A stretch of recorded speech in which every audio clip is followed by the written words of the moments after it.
Kalau, benjolannya masih kecil, itu kita bisa menyelamatkan payudara ya. Betul. Benjolan di payudara tuh nggak semua kanker loh. Jadi jangan takut bahwa kalau ada benjolan terus kita nggak mau, ke dokter gitu karena takut, karena kalau Duluan. kanker nanti aku mati gitu Iya, kan gitu. betul. Padahal hanya 15% benjolan di payudara itu ada. Mbak sih contohnya Iya. coba, udah berapa tahun? Saya 19 tahun. 19 tahun sobat sehat RSCM sekalian, Ibu Sri ini menderita kanker payudara dan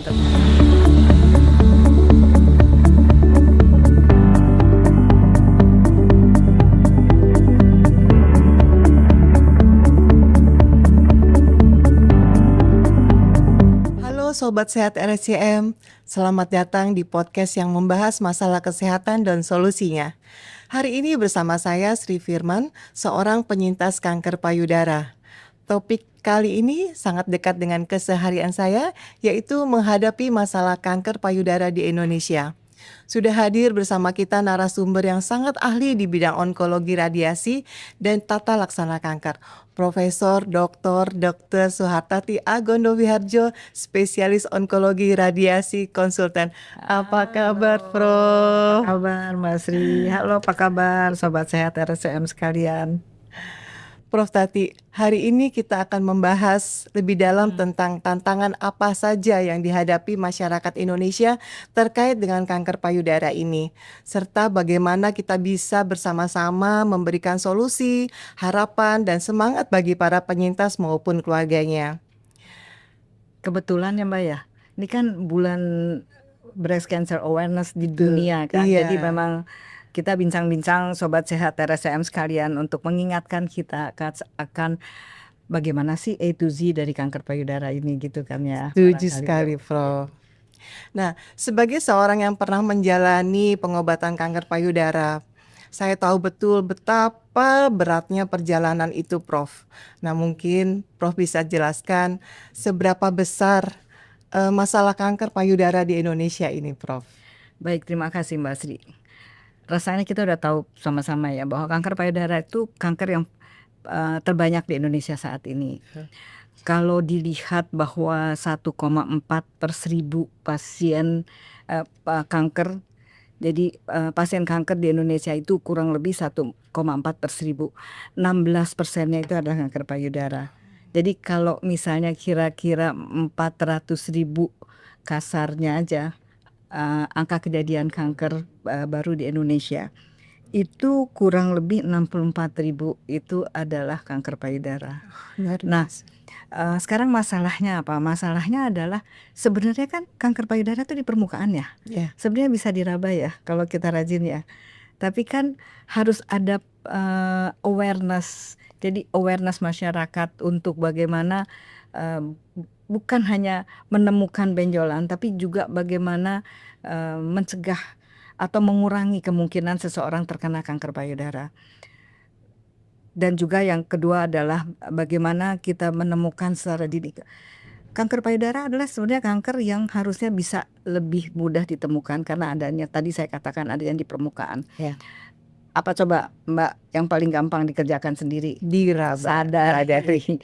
Jadi sadari, periksa payudara sendiri adalah sesuatu hal yang sangat mudah untuk dikerjakan.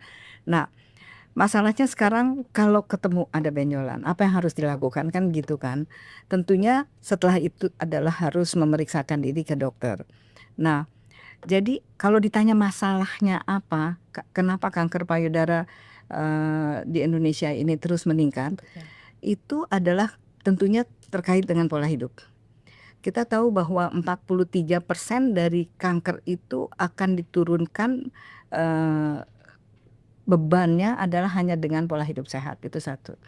Terus yang kedua adalah awareness dari masyarakat untuk mengenal payudaranya sendiri, untuk memeriksa payudara. Jadi sadari banyak misalnya sobat sehat RSCM sekalian, kalau mau memeriksakan payudaranya bagaimana sih caranya melakukan sadari, kita kan nggak bisa ngajarin di sini kan. Yeah. Datang aja ke puskesmas, pasti di puskesmas ada, insya Allah brosur-brosur tentang bagaimana melakukan sadari, kapan harus dilakukan sadari. Nah, kemudian juga setelah itu apa yang harus dilakukan, ya kan? Iya. Karena memang hingga saat ini lebih dari 60% dari kanker payudara, kebetulan saya baru ada data yang sangat mutakhir tahun lalu, masih 60% dari kanker payudara, pasien kanker payudara datang dalam keadaan lanjut dan lanjut lokal. Apa akibatnya? Akibatnya itu adalah bahwa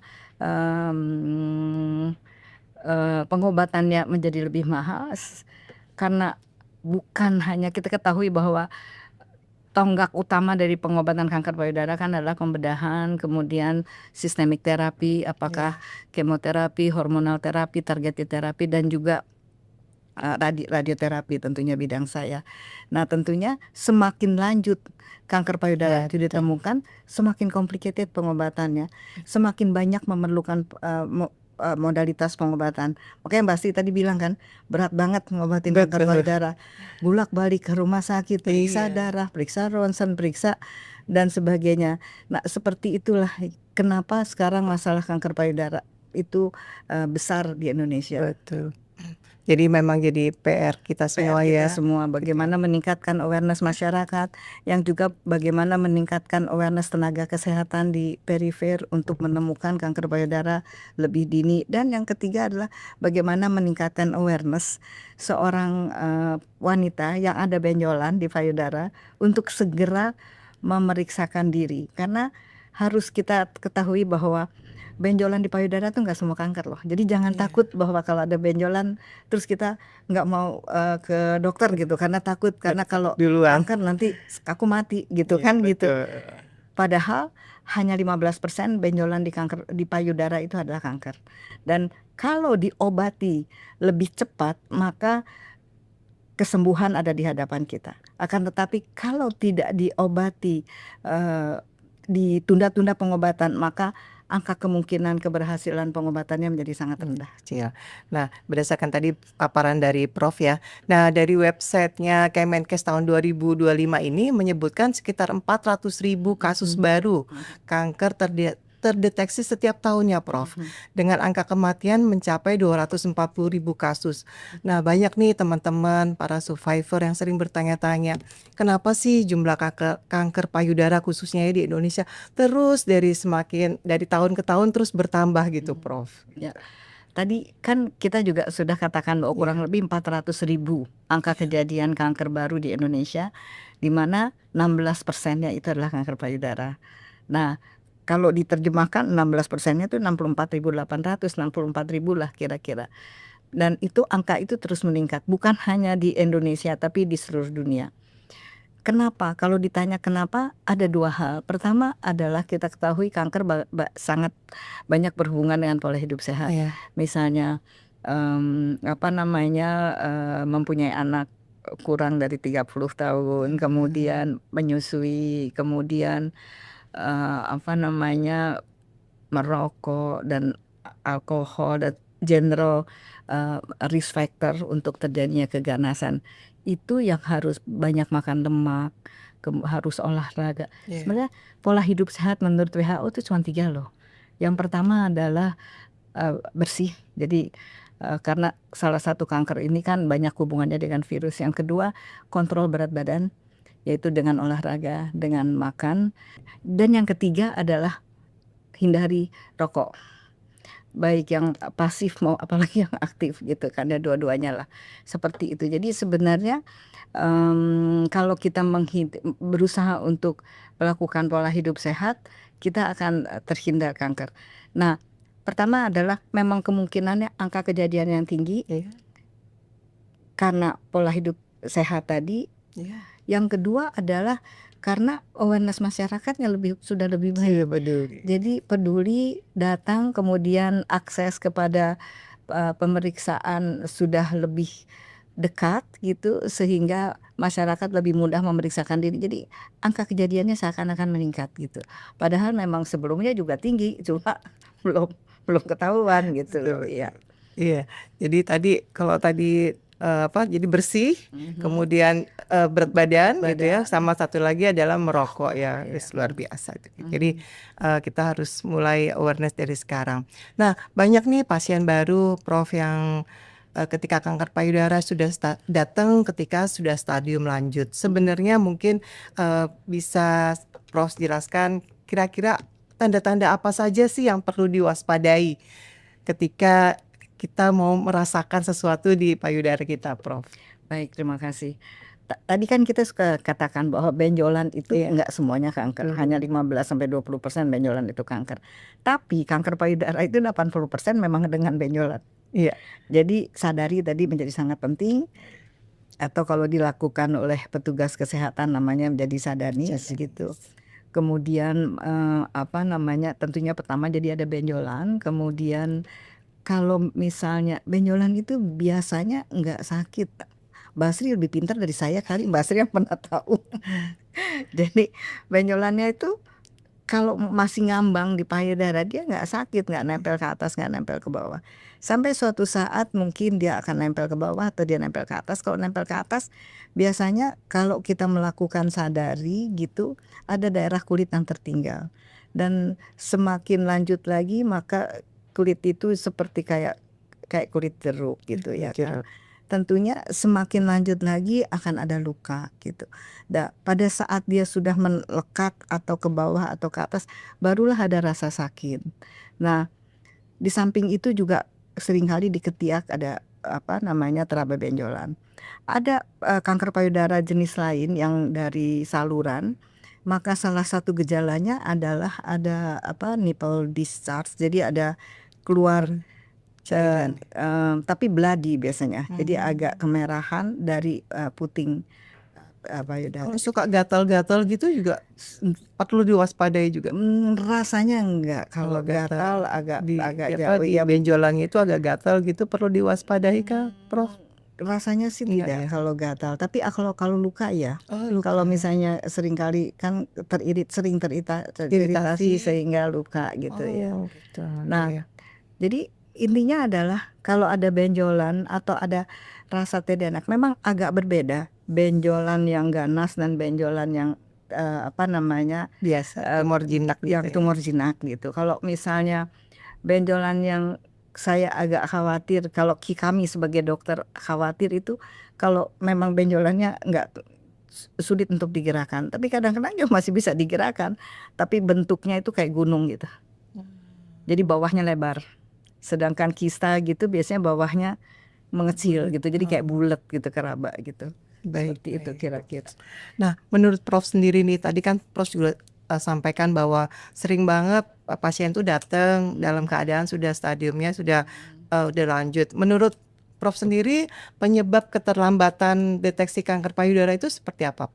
Kenapa gitu? Iya, jadi ada beberapa faktor. Tadi kita udah katakan ada memang yang berasal dari patient, jadi patient's delay, karena apakah dia tidak abai gitu, mengabaikan gitu, ada benjolan, tidak care dengan badannya. Yang pertama, yang kedua memang pasiennya ada benjolan tapi dia takut. Yang ketiga ada benjolan terus dia dengar dari orang-orang bla bla bla bla bla. Akhirnya dia berobat ke pengobatan yang salah, kurang bukan pada tempatnya. Nah, itu yang satu. Yang kedua adalah yang kita sebut sebagai system delay, atau yang tadi patient's delay, ini system delay. Misalnya ada kurang cermat dokter di yang didatangi dimanapun juga, jadi masih menganggap itu adalah benjolan jinak. Seringkali juga ada kita temukan seperti itu. Nah, yang lain adalah memang kesulitan untuk jadi kekurangan akses. Kekurangan akses itu dalam arti bahwa nunggu dokternya lama kadang-kadang, atau daftar tunggunya lama, atau ke fasilitas yang ada bisa melakukan pemeriksaan lanjutan itu jauh kan, ada beda-beda kan. Misalnya di puskesmas bisa apa aja, kemudian harus dirujuk ke rumah sakit yang lebih tinggi, misalnya rumah sakit Madya, terus kemudian ke Utama, ke Paripurna, itu kan ada level-levelnya. Tapi kadang-kadang daftar tunggunya panjang, kemudian kadang-kadang urusan jaminannya belum beres gitu, atau jaminannya habis mesti kembali dulu. Jadi sebenarnya banyak faktor yang menyebabkan pasien terlambat. Saya ada publikasi mengenai hal itu, ternyata patients dan sistem delay itu kurang lebih sama besarnya. Saya pikir patient sendiri yang lebih besar. Ternyata kurang lebih sama Sama. gitu ya. Dari pengalaman Prof sendiri, bagaimana akses masyarakat terhadap pengobatan kanker payudara?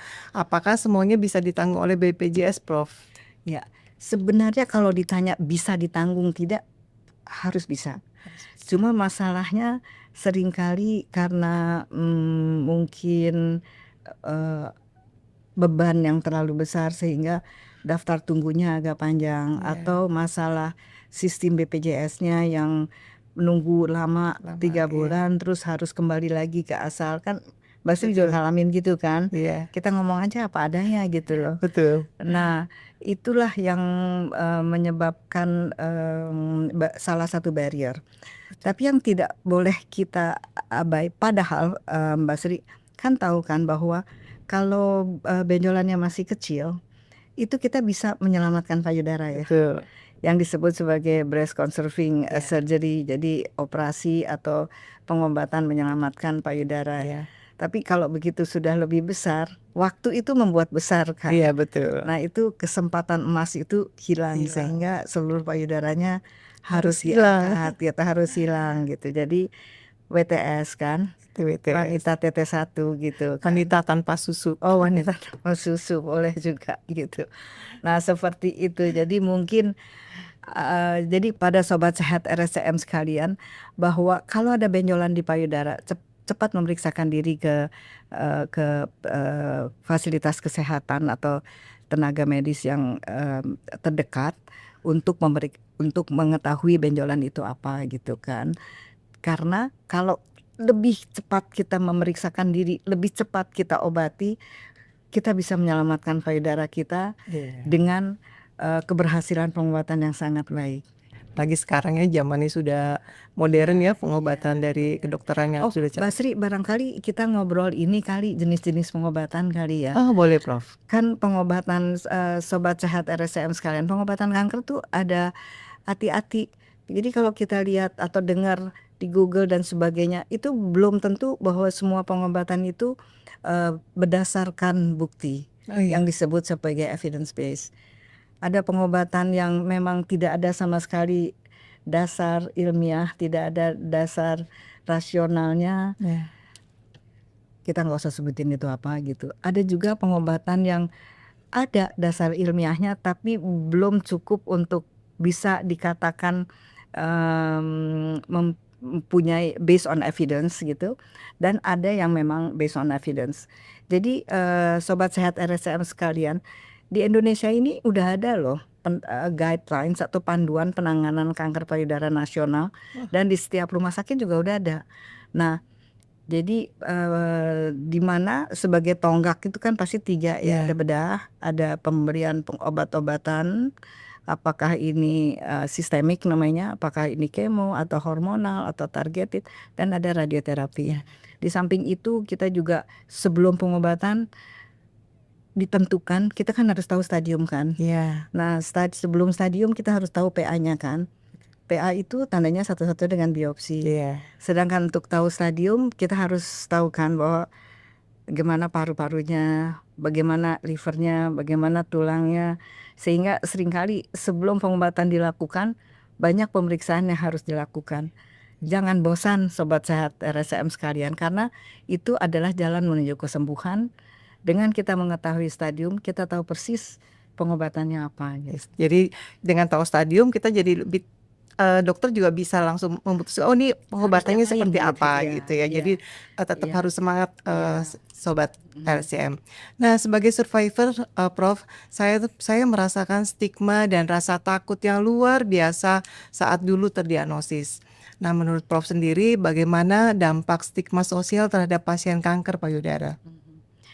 Itulah yang mungkin saya yang harus nanya ke Mbak Sri, bagaimana itu dirasakan oleh Mbak Sri. Kalau saya tanya ke pasien-pasien saya pada waktu katanya terdiagnosa kanker, itu terlalu banyak suara yang masuk, Pak. Jadi harus kita pandai-pandai menyaring mana informasi yang benar, mana informasi yang kurang benar. Tapi yang pasti adalah mudah-mudahan kalau kita mengikuti jalur BPJS gitu, dari vaskes primer dirujuk ke rumah sakit Kalau dulu namanya tipe C, kalau mungkin sekarang jadi rumah sakit Madya. Nah, seperti itu. Mudah-mudahan jalur itu jalur yang benar. Tapi jadi ada kata-kata yang mengatakan bahwa eh, jangan percaya pada PHP, pemberi harapan palsu katanya. Jadi seperti itu. Jadi banyak ditawarkan berbagai pengobatan yang tidak jelas evidence-nya dan kita juga tidak tahu efek sampingnya, itulah bahayanya. Tapi oleh karena itu, apa sih yang harus dihancurkan di masyarakat, stigma bahwa kalau kita menderita kanker payudara kita pasti mati gitu. Betul. Kalau mati kan bukan Itu karena udah kanker jadi ya. mindset, Prof, gitu. Jadi begitu kita terdiagnosis kanker, udah langsung nggak usah lama-lama nih, tinggal nunggu berapa lama lagi aku dipanggil, pasti mati gitu. Jadi itu sudah nempel. Tapi ya, kayak sekarang sudah mulai bergeser ya, Prof ya. Jadi Ya kan Mbak sih contohnya, Iya. coba udah berapa tahun? Saya 19 tahun. 19 tahun sobat sehat RSCM sekalian, Ibu Sri ini menderita kanker payudara dan ternyata sampai saat ini Bisa alhamdulillah survive. bisa melakukan kegiatan seperti biasa. Ya, amin. Nah, terkait pencegahan, Prof, apa saja sih langkah sederhana yang bisa dilakukan perempuan di Indonesia untuk lebih waspada terhadap kanker payudara? Jadi kalau kita bicara, jadi kalau ditanya penyebab, kita nggak pernah tahu kan penyebab Iya. kanker itu apa. Yang kita tahu adalah faktor resiko. Faktor resiko itu adalah faktor yang mendekatkan seseorang untuk terkena kanker. Ada yang secara umum general cancer, ada yang memang spesifik untuk kanker payudara, ada yang bisa dicegah, ada yang tidak bisa dicegah. Tidak bisa dicegah misalnya kita wanita, bisa dicegah enggak kan? Padahal 99% kanker payudara itu pada wanita. Kemudian usia kita naik kan, terus kita tahu bahwa 40 sampai 60 tahun itu adalah angka kejadian tertinggi dari kanker payudara di Indonesia dari data yang saya ada. Nah, kemudian tapi yang misalnya bahwa kita menopausenya late gitu, mulai haidnya early, itu kan kita juga nggak terlalu bisa cegah. Akan tetapi kita yang bisa cegah kan, misalnya mempunyai anak usia anak pertama, ada yang mengatakan 30 tahun, kemudian menyusui juga merupakan faktor yang bisa menurunkan kanker payudara. Misalnya di keluarga banyak banyak ada riwayat kanker payudara, itu ya kita nggak bisa cegah ya. Misalnya merokok, obesitas, itu kan kita bisa cegah gitu. Pengawet, penyedap rasa, pewarna, alkohol, tembakau, jadi makanan yang sehat gitu kan. Jadi seperti itulah. Intinya adalah pola hidup sehat. Mungkin yang paling gampang adalah cerdik. Saya baru mau ngomong cerdik. Coba apa cerdik? Cek kesehatan secara rutin. E-nya enyahkan asap rokok. R-nya rajin olahraga. D-nya diet seimbang. I-nya istirahat yang cukup. Dan K, kelola stres. Itu sebagai pencegahan ya, Prof ya gitu. Iya. Dan sobat sehat RSCM sekalian, hanya dengan melakukan pola hidup sehat, 43% kemungkinan seseorang terkena kanker itu dapat diturunkan. Baik, sebagai penutup, Prof, apa pesan dan semangat yang bisa Prof sampaikan untuk para penyintas kanker dan keluarga yang sedang berjuang melawan kanker payudara? Tetap, mungkin kalau saya bilang tetap semangat, nanti emang aku udah semangat kok gitu ya kan.